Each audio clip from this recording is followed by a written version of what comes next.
की दुश्वारियों को झेला है हमने, क्योंकि हमारे लिए खबर महत्वपूर्ण है। डीबीके न्यूज, बेमिसाल 4 साल।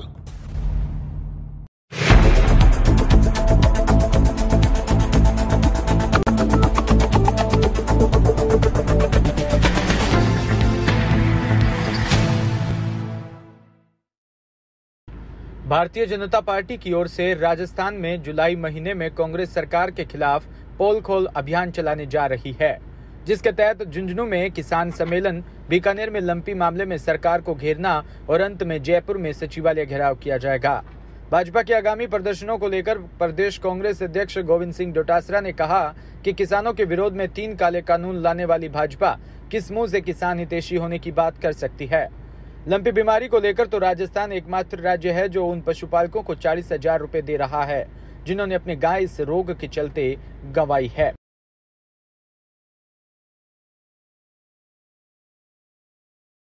सीकर से खबर, जहां रिंगस पुलिस द्वारा विदेश भेजने के नाम पर धोखाधड़ी कर रुपए ऐंठने के आरोपी को गिरफ्तार कर न्यायालय में पेश किया गया, जहां से आरोपी को न्यायिक अभिरक्षा में भेजने के आदेश दिए। एएसआई रघुवीर प्रसाद ने बताया कि आरोपी बावड़ी निवासी महिपाल सिंह पुत्र नंद सिंह राजपूत को धोखाधड़ी के मामले में गिरफ्तार किया है। 2023 को परिवादी हंसराज समूह द्वारा जाट निवासी सूत्रा ने मुकदमा दर्ज कराया कि महिपाल सिंह नंद सिंह राजपूत निवासी बावड़ी ने मेरे को विदेश सिंगापुर में भेजने के लिए और होटल में नौकरी करने के लिए 3.5 लाख रुपये लेने की बात कही। मैंने महिपाल सिंह को 1.5 लाख रुपये नकद दे दिए और 2 लाख रुपये पेमेंट से वहाँ मिलेगा होटल के अंदर, उसमें करने के बाद दे दूँगा। महिपाल सिंह ने अंसराज ने तो विदेश भेजा और नहीं उसके पैसे वापस लौटाए, जिसको प्रकरण गिरफ्तार किया गया और न्यायालय में पेश किया, जहाँ से न्यायालय ने न्यायिक अभिरक्षा भेजने का आदेश दिया।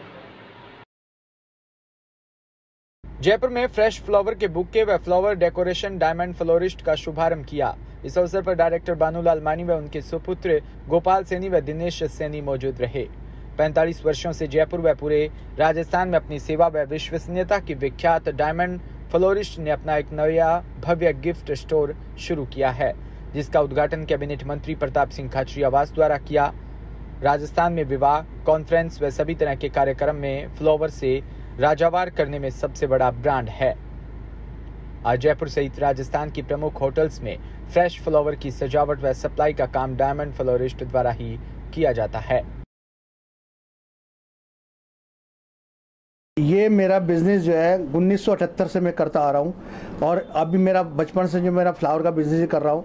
इसको सबसे पहले जयपुर में बुके बनाना मैंने स्टार्ट किया था और इसको 25 साल पहले मैंने ये शॉप बनाया था गणपति प्लाजा में, और इसमें उस वक्त के बाद में अभी दोबारा रेविनेट करवा के आज की जनरल सेल की डिमांड के हिसाब से मैं सारा काम करवाया इसमें। और जो इम्पोर्टेंट फूल होते हैं, सारे जितने भी आइटम होते हैं, गिफ्ट आइटम होते हैं, सब कुछ अवेलेबल रहेंगे यहाँ पे। और आगे से यहाँ पे 24 आवर्स एवरी डे आपको हर चीज़ मिलेगी। इसमें कोई भी वैरायटी में, क्वालिटी में कोई कंप्रोमाइज़ नहीं होगा, आपको जो चाहिए सब मिलेगा यहाँ पे। कितना मतलब आपको संघर्ष देखना पड़ा? मैं बचपन से जो मैंने मेरा बिजनेस 150 रुपये से स्टार्ट किया था और बहुत संघर्ष किया। साइकिल पे चला, लूना पे चला, फिर स्कूटर पे चला, मोटरसाइकिल पे चला, उसके बाद कार में आया हूँ 4 व्हीलर में। आज जो है मेरा बिजनेस पूरी जितनी जयपुर की जितनी और राजस्थान में जितनी 5 स्टार होटल्स में सब में मेरी फ्लावर सप्लाई है और ईमानदारी से और सब पूरा संघर्ष करते हुए काम को आगे बढ़ा रहा हूँ। मेरे दोनों बेटे भी जो यही काम कर रहे हैं। एक मेरी ब्रांच है गौरव डावर में, वो मेरा छोटा बेटा संभालता है दिनेश, और दोनों बराबर की ब्रांच है, दोनों में अच्छा काम अपना फ्लावर का ही काम कर रहे हैं हम, और इसी को हम आगे ले जाने की कोशिश कर रहे हैं पूरी की पूरी। कितना परिवर्तन आया पहले के काम में और आपके काम में सामने? पहले जो है हम पहले माला वगैरह बेचते थे और हाथ वाले गुलदस्ते बेचते थे। उसके बाद में धीरे धीरे मॉडलफाई करते हुए, मॉडर्नाइजेशन करते हुए इसको अच्छा सा हम फिर बुके मिलाए, फिर फ्लैट वाले बुके आए, फिर नए हम डिजाइन सीखते गए। उसके बाद में नई जैसे कस्टमर की डिमांड होती गई वैसे वैसे इसको चेंज करते गए हम। आपका नाम बताइए। Babulal Mali, diamond florist, Ganpati plaza, MI road, Jaipur. सबसे हम लोग जो है कि हम लोग को भी कुछ करना चाहिए, तो हम लोगों ने वर्ल्ड देखा, हम बाहर गए, फिर हम लोगों ने वहाँ से थोड़ लेकर के आए और उसके अकॉर्डिंग वर्ल्ड क्लास लेवल पे हम लोग ये शोरूम लेकर के आए हैं, जहाँ पर एक ही जगह के ऊपर एक छत के नीचे एक कस्टमर को अनेकों वैरायटीज़ अवेलेबल होगी। यहाँ पे हम लोगों ने फ्रेश की वैरायटीज़, आर्टिफिशियल की वैरायटीज़, जो पूरा जयपुर राजस्थान में कहीं भी देखने को नहीं मिलते हैं, वो फ्लावर्स भी हम लोगों ने यहाँ पे अवेलेबल करवाए हैं। काफ़ी फ्लावर्स है जो हॉलैंड, बैंकॉक से आते हैं, जो क्लाइंट्स की डिमांड रहती है लेकिन वो उनको चाहिए मगर वो उपलब्ध नहीं हो पाते हैं, तो हम लोगों ने वो भी यहाँ पर अवेलेबिलिटी कराई है। और भी काफ़ी चीज़ें हम लोगों ने इस बार रखी है नई रेंज के लिए। लाइक हम लोगों ने फ्लावर की ज्वेलरी काफ़ी चल रही है, तो वो भी हम लोगों ने यहाँ पे डिमांड दी है। इस बार हम लोगों ने देखा था कि काफ़ी जब शादियाँ होती हैं तो ब्राइड को फ्लावर की ज्वेलरियाँ चाहिए होती है, वो जयपुर में कहीं नहीं मिलती है, वो अब डायमंड फ्लोरिस्ट पे मिलेगी, एक चीज़ है। उसके बाद में हम लोगों ने सोचा कि जब फ्लावर के साथ में किसी को गिफ्ट्स भी चाहिए होते हैं, हम लोगों ने यहाँ पे एक सेगमेंट लेकर के आए हैं जो गिफ्ट्स वगैरह भी उनको इधर उधर नहीं जाना पड़ेगा, वो एक ही छत के नीचे उनको अवेलेबल हो जाएगा। ये काम तो पिछले 25 साल से कर रहे थे, इसको नया करने का कैसे किसका दिमाग आया? ये मैं और मेरे पापा की सोच है, एक मेरा भाई है, हम तीनों ने मिलकर के एक कॉन्सर्ट मीटिंग करते रहते हैं, देखते रहते हैं, मार्केट रिसर्च चल रही रहती है, तो हम लोगों ने सोचा कि अब अपन को आगे बढ़ना है तो हमको क्या करना चाहिए। फिर हम लोगों ने नेट सर्च किया, गूगल गए, देखा कि बाहर स्टोर्स कैसे होते हैं, तो if you will see the hair like interior kind of, तो वो भी हमारा सेम वैसे उसी तर्ज पे हम लोगों ने बनाया है। Gopal Saini, diamond florist, Ganpati plaza, आपका सबका। राजधानी जयपुर में बुधवार को गिंदौरी हैंडलूम व हैंडीक्राफ्ट संस्था की ओर से उस्ता आर्ट के प्रोडक्ट्स की प्रदर्शनी का आयोजन किया, जिसमें उस्ता कला के अलग अलग क्राफ्ट्स का डिस्प्ले किया गया और इस लुप्त होती कला के बारे में लोगों को अवगत करवाया। इस कार्यक्रम का उद्देश्य छोटे से छोटे कलाकारों की कृतियां व कला को समाज के हर वर्ग को सीधे तौर पर मुहैया करवाना है। उस्ता आर्ट के बारे में संस्था के अध्यक्ष अंजू शर्मा और विद्या मीना ने बताया कि Usta art rich golden art work है।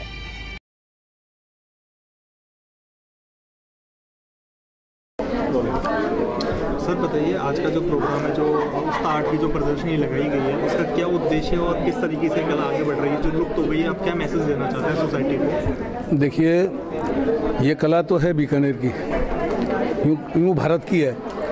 हर आदमी को बीकानेर के बारे में पता नहीं कि बीकानेर उस्ता कला बीकानेर की है, क्योंकि जयपुर राजधानी है, यहाँ बहुत बड़े इंस्टीट्यूट भी हैं। बाकी उन लोगों को जब कला के बारे में बताया जाता है तो वो कहते हैं उस्ता कला क्या है। तो उस्ता कला को जानने और पहचानने के लिए यहाँ जयपुर में हमने ये एक छोटा सा प्रयास किया है, और मैं ये चाहता हूँ कि ये प्रयास बहुत बड़े स्तर पर जा पहुँचेगा। इसके लिए मैंने जयपुर में पहले क्लासेज इसमें ये जालान डूंगरी में एक इंस्टीट्यूट है, वहाँ भी क्लासेज ली थी, और वनस्थली में मैंने इसके 4 वर्कशॉप लगा दिए हैं। और अब नेक्स्ट वर्कशॉप जो है उस्ता कला का, और उस्ता कला में कितनी विधियां हैं और कितने प्रकार के काम हैं, वो उसकी क्लासेज मैं जयपुर में लगाने को तैयार हूँ। पहले ये बोला जाता था ऊँट की खाल पे ये काम होता था, ऊँट अपन एक तरीके से आया है। ये काम सबसे पहले राज दरबार में दीवारों पर या बैटल सीन, दरबार सीन या राजाओं के महाराजाओं के इनके पोर्ट्रेट वगैरह बना करते थे, और वो एक दूसरे को गिफ्ट दिया करते थे। और उसके बाद में जब ईस्ट इंडिया कंपनी का ज़माना आया, ईस्ट इंडिया कंपनी का ज़माना आया तो अंग्रेज़ों ने कहा कि भाई जैसे चाइना से पोट्री, चाइना पोट्री बन के आ रही है, तो क्यों नहीं उस्ता कला की एक पोट्री बना दी जाए ताकि हम उसको इंग्लैंड ले जाएं। वो इस कला को लेके जाना चाहते थे। तो बुजुर्गों ने सबसे पहली जो पोट्री बनाई वो बीकानेर में, चूँकि मुल्तानी मिट्टी ही निकलती है, तो मुल्तानी मिट्टी की बनाई, जिसके कुछ सैंपल्स अपने जयपुर अल्बर्ट हॉल में भी देख सकते हैं, कलकत्ता में भी देख सकते हैं। बाकी वो कच्ची थी इसलिए टूट जाती थी।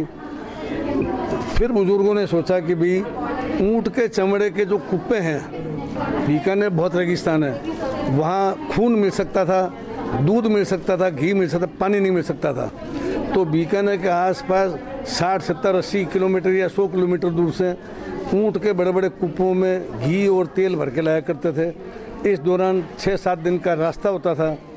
ऊँट लेटता भी था, सोता भी था, बाकी वो कुप्पा टूटता नहीं था। तो बुजुर्गों ने सोचा क्यों नहीं इस ऊँट के चमड़े के कुप्पे पर इस काम को किया जाए। वो काम को जब ऊँट के चमड़े पर किया वो बहुत कामयाब रहा, बहुत सक्सेस रहा। उसके नमूने भी आपके अल्बर्ट हॉल में काफ़ी हैं, आज भी हम लोग बनाते हैं। बदकिस्मती हमारी ये है कि सरकार चाहे कोई आए वो कलाकारों के प्रति अच्छा सहयोग नहीं करती। कलाकारों का ऊँट का चमड़ा, ऊँट अगर मर जाएगा तो उसका चमड़ा नहीं लेंगे हम काम में, तो वो वेस्ट जाएगा। उस चमड़े का आप करोगे क्या? उस ऊँट के चमड़े पर भी बैन लगा दिया। अब हमारे पास कोई इक्का दुक्का कोई पीस पड़ा है तो ऊँट का चमड़ा बताते हैं, बाकी हम लकड़ी पर, कांच पर, फैब्रिक पर या जो नया सरफेस है उस पर इस काम को करते हैं। आप सर जनक रहे हैं, उस्ताद रहे हैं इस कला के, किस तरीके से आगे लेकर के जाएंगे इस चीज़ को? कैसे युवाओं को मोटिवेट करेंगे, उन्हें प्रोत्साहित करेंगे कि आओ इस कला को साथ में लेके चलें? पहले ये कला आज से 30-35 साल पहले तो सिर्फ राष्ट्रीय अध्यक्षों के पास ही जाया करती थी इसके बेहतरीन नमूने। बाकी सन 1990 में मैं सबसे पहले नेशनल म्यूजियम में जब एग्जीबिशन लगाने गया तो वहाँ एक ज्योतिंद्र जैन साहब थे डायरेक्टर। उन्होंने कहा यार ये कला बिल्कुल छुपी हुई है, इसको कोई जानता नहीं, हम बताते तब भी कोई मानता नहीं है। और ये बात फैक्ट है, हम खुद कहते वो कहते हमने कभी नाम ही नहीं सुना। तो उन्होंने इसको फैशन निफ्ट से जोड़ दिया कि निफ्ट के अगर स्टूडेंट आए तो उनको मैंने कहा सिखा दूंगा। तो आज हिंदुस्तान के जितने भी निफ्ट के इंस्टीट्यूट हैं वो उनके स्टूडेंट हमारे पास इस काम को सीखने आते हैं। एक तो ये सोर्स है, दूसरा इस काम को हम हर घर तक पहुंचाना चाहते हैं। उसके लिए सरफेस हमें चेंज करना पड़ेगा, कला वही रहेगी, सरफेस चेंज करना पड़ेगा। जैसे जैनियों को अगर आइटम चाहिए वो चमड़े का हाथ नहीं लगाते, ब्राह्मण के घर में जाए वो चमड़े का हाथ नहीं लगाते, तो हम सरफेस चेंज कर दें भाई, लकड़ी पर कर दें, पत्थर पर कर दें। आपको ध्यान हो तो, नहीं तो मैं बता दूं, मैंने इस से दुखी होकर के इस उस्ता कला को सबसे पहले संगमरमर पर किया था और उसी पर मुझे राष्ट्रपति पुरस्कार मिला है। मैंने सतह चेंज कर दी, तो सतह चेंज आवश्यकता भी है कि चमड़ा हर जगह कहीं उपलब्ध भी नहीं है, और है तो हर आदमी उस काम को कर नहीं सकता। तो जो मौजूदा है इस फील्ड को, इस वातावरण को, जो सामान मिल रहा है, इस क्लाइमेक्स को साथ में लेके अगर हम काम करेंगे तो ये काम जिंदा रहेगा। और हम पुरातन की तरफ लौट चले तो हम कामयाब नहीं रहेंगे। वर्तमान में जीना जरूरी है। लाहौर जी बताइए, आज का जो प्रोग्राम है, आप आए हैं हैंडलूम और हैंडीक्राफ्ट की जो प्रदर्शनी लगाई गई है, जो आजकल लुप्त होती जा रही है, जो उस्ता कला के बारे में हनीफ उस्ता जी ने बताया, अंकित जी ने बताया, किस तरीके से, किस नज़रिए से आप देखते हैं इस चीज़ को?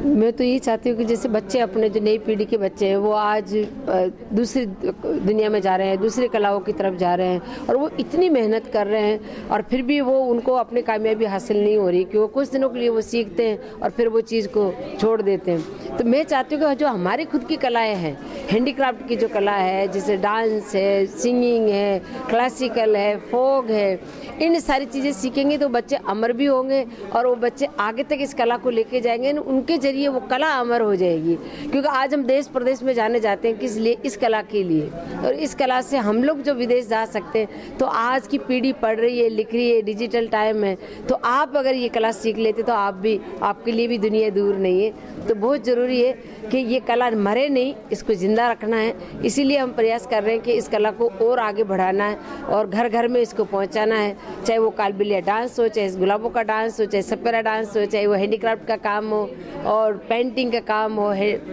बंधई का काम हो, तो ये सारी चीज़ें लोपित होती जा रही। नई पीढ़ी ध्यान नहीं दे रही है इनकी तरफ। तो हम चाहते हैं कि इनको लोगों तक पहुँचाए और उन बच्चों के सामने वो चीज़ रखेंगे। देखो बच्चे वो चीज़ है कि जिनके सामने जो चीज़ रखी जाती है वो वही चीज़ सीखते हैं। आज टीवी के सामने बैठा होगे तो टीवी की चीज़ें देखेंगे, मोबाइल उनको हाथ में दोगे तो वो मोबाइल की चीज़ें सीखेंगे। तो इससे अच्छा तो ये है ना कि ये कला, जिंदा कला, वो सिखाओ उनको, ताकि वो बच्चे आगे बढ़े और उस कला के जरिए वो देश विदेश में जाने जाए। अपना जो प्रदेश है, राजस्थान प्रदेश, यहाँ की जो सभ्यता है, संस्कृति है, बहुत उसमें काफ़ी कुछ मिला हुआ है। लोग बहुत इसको जानना चाहते हैं, ओढ़ना चाहते हैं, पहनना चाहते हैं। तो इसको लेकर के आप क्या, जो नई जनरेशन है, नए बच्चे हैं, किस तरीके से मोटिवेट करेंगे? उनको क्या प्रोत्साहन के लिए क्या संदेश देना चाहेंगे? मैं उनको ये कहना चाहूँगी कि बच्चे आए यहाँ क्लास में ज़्यादा से ज़्यादा जुड़े।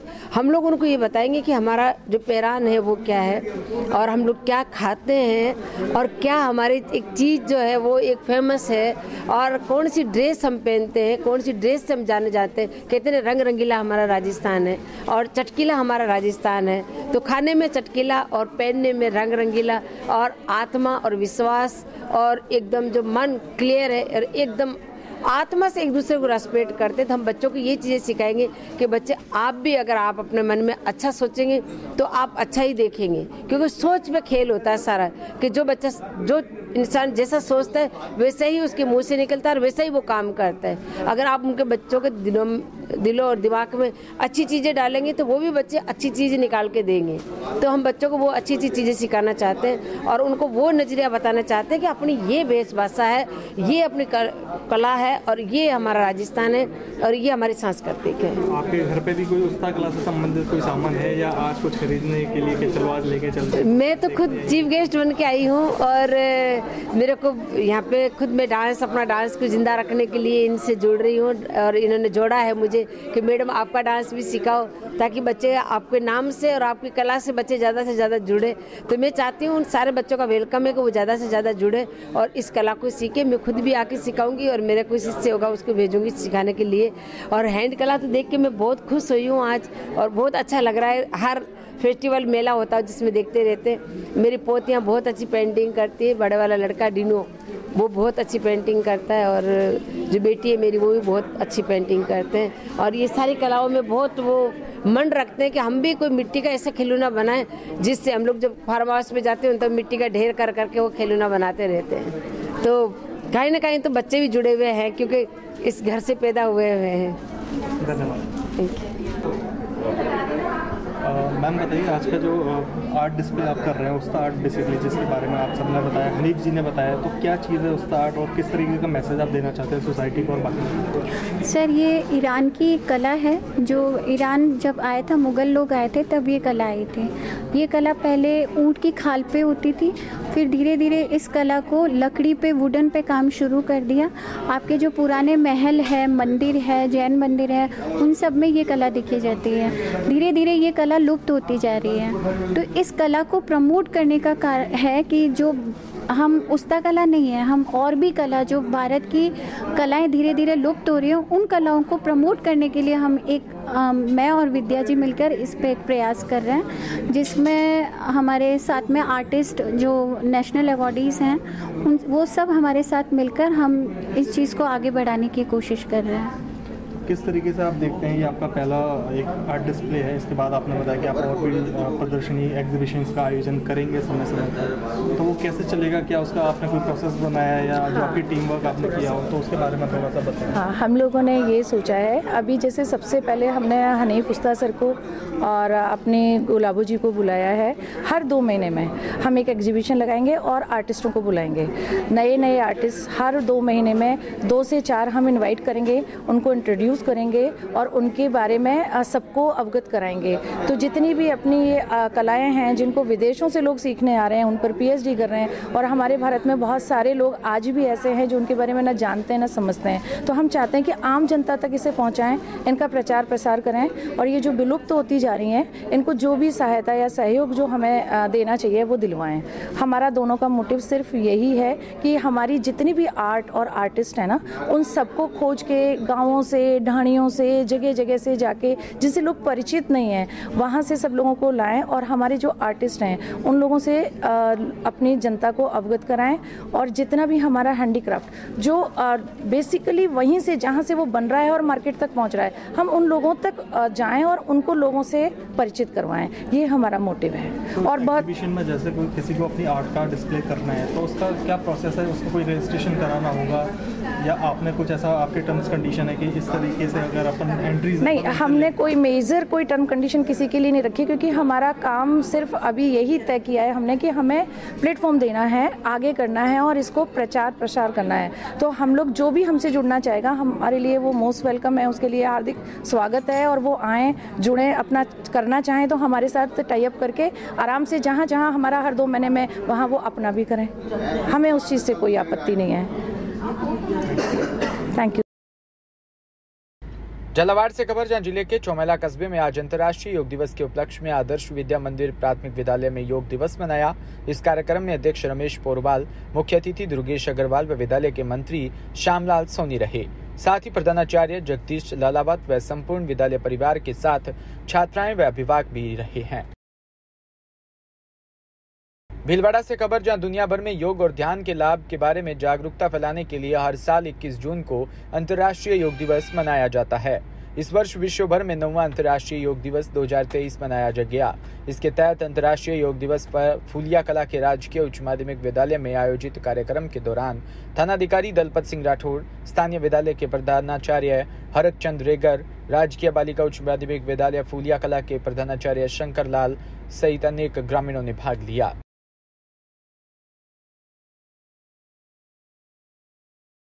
सिरोही से खबर, जहां अंतर्राष्ट्रीय योग दिवस पर ब्रह्मकुमारी संस्थान के शांतिवन में योग दिवस मनाया गया। इस अवसर पर आनंद सरोवर के ग्राउंड आबू में प्रातःकाल संस्थान से जुड़े सैकड़ों लोगों ने योग करते हुए जीवन के प्रतिदिन उतारने का संकल्प करवाया। साथ ही योग के साथ साथ मन की स्वस्थता के लिए राजयोग भी करवाया, जिसमें मन को संतुलित करने के लिए कई विधियां बताई गई। इस कार्यक्रम में ब्रह्मकुमारी संस्थान के कार्यकारी सचिव BK मृत्युंजय, वैज्ञानिक व अभियंता प्रभाग के अध्यक्ष BK मोहन सिंह उपस्थित रहे।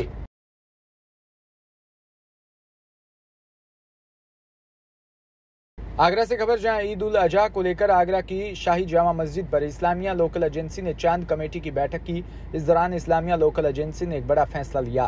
बुरहान कुरैशी को नया शहर मुफ्ती नियुक्त कर दिया। इस दौरान वर्तमान शहर मुफ्ती अब्दुल खुबैग रूमी मस्जिद में रहे। मुफ्ती बदले जाने की खबर मिलने पर काफी संख्या में मुस्लिम समाज जामा मस्जिद में इकट्ठा हो गए और तनातनी की आशंका पर मस्जिद पर पुलिस बल भी तैनात किया गया।